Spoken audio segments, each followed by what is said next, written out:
The air traffic controller crisis ongoing. Secretary Duffy said he will now start to cancel and ground flights next week to maintain safety.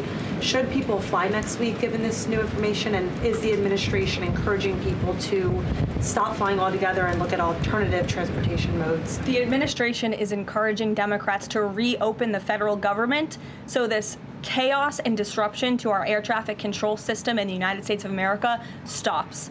It is ridiculous that we have even gotten to this place and that the Democrats have continued to shut down the government with 35 days, our air traffic controllers continuing to work unpaid, every single major airline in our country coming out and begging the Democrats to please reopen the government. And you had a Democrat staffer who was quoted, I believe in Politico a few weeks back, saying, short of planes falling out of the sky, we are not going to reopen the government. That is a reckless and dangerous statement from someone who didn't want to put their name on that statement, but we know it came from the Democrat Party. And I think we're very clear. We want to reopen the government so we can resume travel in the safest and most efficient way possible, especially as we head into the busiest travel season of the month. We have Thanksgiving in a few weeks. And so Americans across the country need to make it very clear to their Democrat representatives that we want this government to be reopened so we can resume safe and efficient travel. Fran.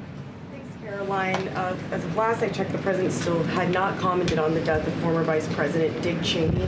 Is the White House involved in the funeral arrangements in any way? Does the president plan to speak at the funeral? Has he spoken to anyone in the Cheney family today? And does the White House have an opinion on whether or not the former vice president should lie in honor or state in the Capitol? I don't believe the White House is involved in that planning, or at least hasn't gotten to it yet. I know the president is aware of the former vice president's passing, and as you saw, flags have been lowered to half staff in accordance with statutory law. Jasmine. Thank you. Back on the question of the filibuster, how much political capital is President Trump willing to expend to get Republicans to do what he's asking? I mean, will we see him at the Hill? Will he be calling folks over here? What exactly is President Trump planning to do outside of these true socials and maybe some of these private conversations to get Republicans to fall in line? Look, I think you'll see.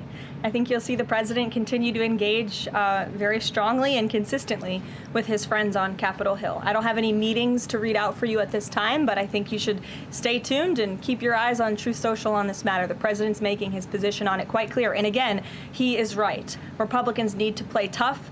We know that this is what the Democrats will do if they are ever given the keys to power again. And he wants to pass as many good pieces of legislation as we possibly can for our country and for our people. That includes election integrity reforms. It includes additional tax policy. It includes, fixing our immigration system further in ways that only Congress can. And the president fears with a Democrat Party that is so radical and opposes everything he does and everything he says, this is the only option for Republicans to move forward. I'm Steve Doocy. I'm Brian Kilmeade. And I'm Ainsley Earhart. And click here to subscribe to the Fox News YouTube page to catch our hottest interviews and most compelling analysis.